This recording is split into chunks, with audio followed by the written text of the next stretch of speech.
আমি সিয়াদা পিরো লেডিস একটা লাল আভাযুক্ত এডাব্লিউএম লুট করে নাচতে নাচতে যাচ্ছিলাম পিকের এনিমিদের আত্মার খাতমা করতে, কিন্তু ঠিক সেই সময় কোন এক অকালপক্ষ হারামজাদা আমাকে পেছন থেকে মারার চক্রান্ত করে। আমি তাড়াতাড়ি করে পকেট থেকে আমার পার্সোনাল হেলিকপ্টার বের করে উড়ানছু হয়ে পালিয়ে যাই। আমার প্ল্যান ছিল সামনের বাড়িতে গিয়ে এনিমির জন্য ওয়েট করা। এনিমি পাকা পাওড়া হয়ে আসলেই বলেছিলাম না আসবে, আরো আয় পেছন পেছন আসবি।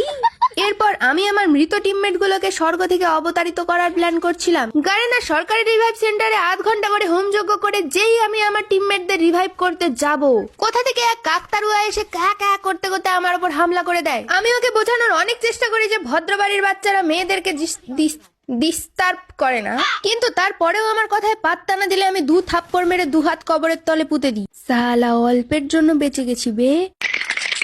এরপরে আমি জানি না আমার মধ্যে কোন কোম্পানির সুপারম্যানের আত্মাটা ভর করে ফেলে, আর আমি গোটা একটা স্কোয়াডকে বিনা কারণে চুলকে দেই। পায়ের ঘাম মাথায় ফেলে একটাকে নক করতেই বাকিটা ইতিহাস হয়ে যায়।